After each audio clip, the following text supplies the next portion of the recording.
உலகிலேயே 15வது மிகப்பெரிய கோவிலான இந்த வடக்குநாதர் ஆலயம் 4000 ஆண்டுகளுக்கு மேல் பழமையானது.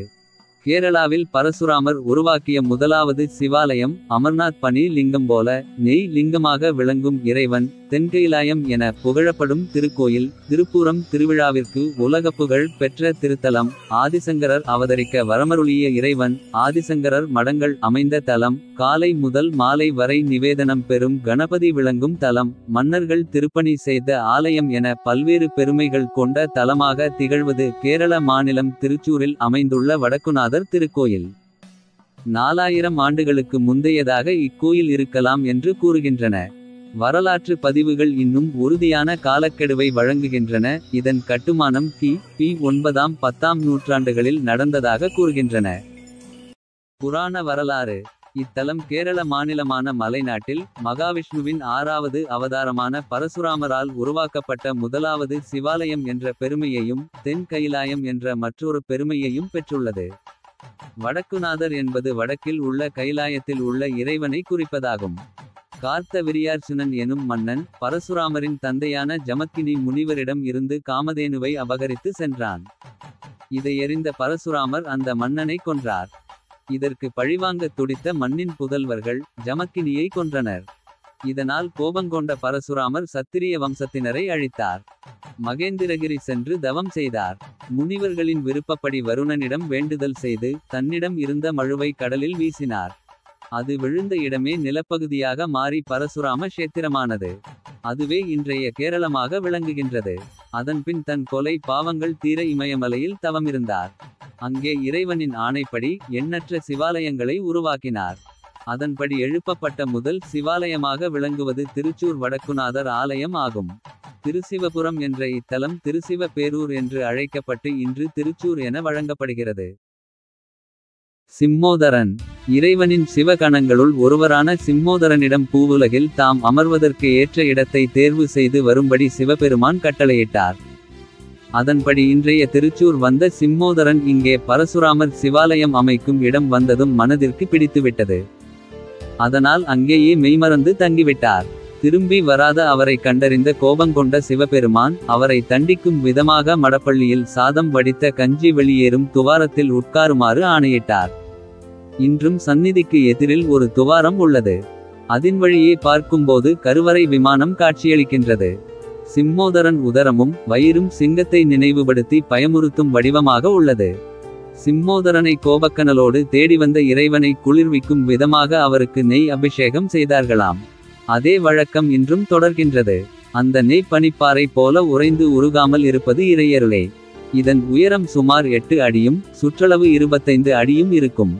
இந்த நெய் இந்த தட்பவெப்ப நிலையிலும் உருகாது என்பது குறிப்பிடத்தக்கது. இவருக்கு செய்யப்படும் அபிஷேக நெய்யினை ஆயுர்வேத மருத்துவர்கள் மருந்தில் சேர்க்க வாங்கிச் செல்வதாக கூறப்படுகின்றது. இதனை பக்தர்களும் பிரசாதமாக பெற்று செல்கின்றனர். நெய் அபிஷேகம். சிவபெருமானிடம் பாசுபதாஸ்திரத்தை பெற விரும்பிய அர்ஜுனன் இத்தலத்தில் தவமிருந்தான்.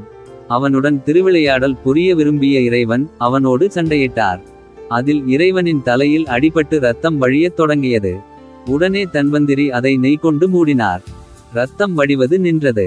அதனை நினைவுபடுத்தும் விதத்தில் இன்றும் இறைவனுக்கு நெய் அபிஷேகம் நடக்கின்றது என்ற மற்றொரு புராண கதையும் கூறப்படுகின்றது. ஆதிசங்கரர். ஆதிசங்கரர் அவதாரத்திற்கு மூல காரணமாக இத்தலம் விளங்குகின்றது. இன்றைய எர்ணாகுளம் மாவட்டத்தில் உள்ள காலடி என்ற தலத்தில் வித்யாதி ராஜா என்ற வேதாந்த சாஸ்திர நிபுணர் வாழ்ந்து வந்தார். இவருக்கு ஸ்ரீசிவகுரு என்ற மகன் பிறந்தார். தந்தையைப் போலவே இவரும் கல்வி கேள்விகளில் சிறந்து விளங்கினார். இவருக்கு ஸ்ரீஆர்யாம்பா என்ற குணவதியை மணம் செய்து வைத்தனர். சிவபக்தரான இந்த தம்பதியினருக்கு குழந்தை செல்வத்தை தவிர்த்து அனைத்தும் இருந்தது. இதனால் மனம் வருந்திய இவர்கள் தெய்வத்தை வேண்டுவதற்கு விருஷாலம் எனும் இன்றைய திருச்சூர் வந்தனர். அங்கேயே தவமிருந்து வழிபட்டு வந்தனர். இறைவனும் மனமிறங்கி கனவில் வந்து காட்சி தந்தார். அவர்களின் தவ வலிமையால் தானே மகனாக அவதரிக்க திருவுள்ளம் பூண்டுள்ளதை வடக்குநாதர் அறிவித்தார். அந்த வாக்கின்படி அவதரித்தவர்தான் ஆதிசங்கரர்.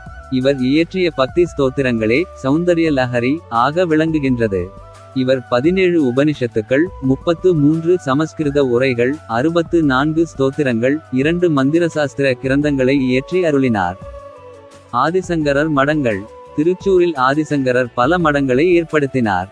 அவற்றில் பல கால வெள்ளத்தில் மங்கினாலும் வடக்கு மடம் மட்டும் இன்று பிரம்மஸ்வம் மடமாக வழங்கப்பட்டு வேதங்களையும் கல்வியையும் அளித்து திருச்சூருக்கு பெருமை சேர்க்கின்றது. இக்கோயிலின் அமைப்பு உலகிலேயே 15வது மிகப்பெரிய கோவிலான இந்த வடக்குநாதர் ஆலயம் அமைந்துள்ளது. ஆலயம் 4 வாயில்களை கொண்டுள்ளது. அதில் கிழக்கும் மேற்கும் பெரிய வாயில்களாக திகழ்கின்றன. ஆலயத்தில் வடக்குநாதர், சங்கரநாராயணர், ஸ்ரீராமர் என 3 சந்நிதிகள் அமைந்துள்ளன. துணை சந்நிதியாக கணபதி அமைந்துள்ளார். இறைவன் மேற்கு முகமாக காட்சி தரும் மேற்கு வாயில் வழியே நுழைந்தால் சிறிய பள்ளம் காணப்படுகிறது. அதில் இருக்கும் சிறுபாறை கலிபுருஷன் என்றும் அதற்கு அன்னை பார்வதி மஞ்சள் கொண்டு அர்ச்சனை செய்வதாக கூறுகின்றனர். வடக்கு பிரகாரத்தில் நந்தியை போன்ற கருங்கல் சிலை கொண்ட சந்நிதி உள்ளது. இது மெல்லச் சுற்றுவதாக கூறப்படுகிறது. கிழக்கு பிரகாரத்தில் இவ்வாலயத்தை உருவாக்கிய பரசுராமருக்கு சிறிய சந்நிதி உள்ளது. எதிரே சிறிய பள்ளம் காணப்படுகிறது. உள்பிரகாரத்தில் மதில் சுவரையொட்டி சிம்மோதரனுக்கு தனிச்சந்நிதி உள்ளது. வெளிப்பிரகாரத்தின் வழியே வலம் வரும்போது பிரம்ம ராட்சசன் வழிமறித்து நிற்பதாக ஐதீகம் உள்ளதால் நாராயணா என்று சொன்னால் வழி கிடைக்கும் என்று கூறப்படுகிறது. தென்மேற்கில் உள்ள அரச மேடையை வியாசர் மேடை என்று அழைக்கின்றனர். அங்கே எழுத்துக்களை எழுதுவோர் சிறந்த அறிவாற்றால் பெறுவார்கள் என்பது ஐதீகம். அருகே சாஸ்தா சந்நிதி உள்ளது. மேற்கு பிரகாரத்தில் கருங்கல்லாலான சங்கு சக்கரங்களுடன் பெரிய மேடை அமைக்கப்பட்டுள்ளது. இங்குதான் ஆதிசங்கரர் மறைந்ததாக கூறப்படுகிறது. எதிரில் இராமர் சந்நிதியும் உள்ளது. உட்பிரகாரத்தில் பெரிய விளக்குமாடமும் பலிபீடமும் அமைந்துள்ளன. அதையடுத்து வடக்கு நாதரின் வட்டவடிவிலான பிரம்மாண்ட கருவறை கேரள பாணியில் அமைந்துள்ளது. கருவறைக்குள் கவசம் சாற்றியது போல நெய்ப்பாறையாக இறைவன் காட்சி தருவது மெய்சிலிருக்கின்றது. இவரின் வடிவம் அமர்நாத்தில் பனி லிங்கமாய் காட்சியருளும் இறைவனை நினைவுபடுத்துகின்றது. இக்கோயிலின் சிறப்புகள் 4000 ஆண்டுகள் உருகாத நெய்லிங்கம்.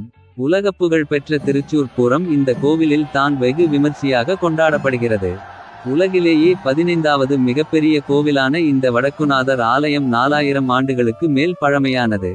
திருப்புகா பூஜை. இங்கு நாள்தோறும் இரவு 8 மணிக்கு நடத்தப்படும் திருப்புகா பூஜை சக்தி மிக்கதாக கருதப்படுகிறது. இதில் 41 நாட்கள் தவறாமல் கலந்து கொண்டு வழிபடுபவர்களின் வேண்டுதல் நிச்சயம் நிறைவேறும் என்பது நம்பிக்கையாக உள்ளது. ஆனையூட்டு. கடக மாத முதல் நாளன்று கொண்டாடப்படும் விழா இது. இந்நாள் யானைகளுக்கு அமுதூட்டும் நாளாக கடைபிடிக்கப்படுகின்றது. இதில் ஏராளமான யானைகளுக்கு உணவு படைப்பது கண் கொள்ளா காட்சியாகும். நந்தியை தேடிச் செல்லும் சிவன். பொதுவாக சிவாலயங்களில் சிவபெருமானை நோக்கியபடி நந்தி அமைக்கப்பட்டிருக்கும். ஆனால் இங்கோ நந்தி எதிரில் இல்லாமல் தனிமண்டபத்தில் அமர்ந்துள்ளார். இதனால் பிரதோஷ காலங்களில் இறைவனே நந்தியிடத்திற்கு வந்து ஒரு சேரக்காட்சி தருவது இத்தலத்தின் தனிச்சிறப்பாக உள்ளது.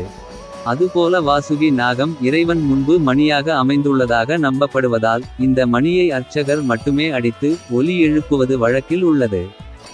திருச்சூர் பூரம். திருச்சூரில் உலகப்புகழ் பெற்ற விழாவாக கொண்டாடப்படுவது திருச்சூர் பூரம் விழாவாகும். இவ்விழா வடக்குநாதர் கோயில் வளாகத்தில் நடத்தப்பட்டாலும் இது வடக்குநாதரின் விழா அல்ல என்பது குறிப்பிடத்தக்கது. வடக்குநாதரை தரிசிக்க வரும் தெய்வங்களால் நடத்தப்படும் விழாவாகும். பரமேக்காவு திருவம்பாடி ஆலயங்களின் விழாவாகும் இது. இக்கோயில்களின் சார்பில் அலங்கரிக்கப்பட்ட யானைகள் இரு அணிகளாக எதிரில் அணிவகுத்து நிற்கும். திமிலா, மத்தளம், இடைக்காய், கொம்பு, இளைத்தாளம், பஞ்சவாத்தியங்கள் என பல்வேறு விதமான வாத்தியங்களை இசைப்பார்கள். அலங்கரிக்கப்பட்ட யானை மேல் பரமேக்காவும் பகவதியும் எதிரில் திருவம்பாடி தேவியும் நேருக்கு நேர்காட்சி அளிப்பார்கள். யானை மீது அமர்ந்துள்ளவர்கள் தங்களிடம் உள்ள பல்வேறு வண்ணக்குடைகளை பரிமாறிக் கொள்வார்கள். இந்த காட்சியும் இங்கு நடத்தப்படும் பிரம்மாண்டமான வானவேடிக்கையும் கண்கொள்ளா காட்சிகளாகும். இவ்விழாவை காண அண்டை மாநிலங்கள் அயல்நாடுகளில் இருந்தும் ஆயிரக்கணக்கில் பக்தர்கள் கூடுவார்கள்.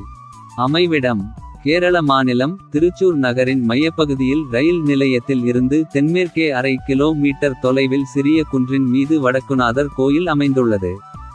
சென்னையிலிருந்து 610 கிலோமீட்டர் தொலைவிலும் திருவனந்தபுரத்தில் இருந்து 300 கிலோமீட்டர் தொலைவிலும் கொச்சியில் இருந்து 84 கிலோமீட்டர் தொலைவில் அமைந்துள்ளது. ரயில் மற்றும் பேருந்து வசதிகள் உள்ளன. அருகில் உள்ள விமான நிலையம் கொச்சி ஆகும்.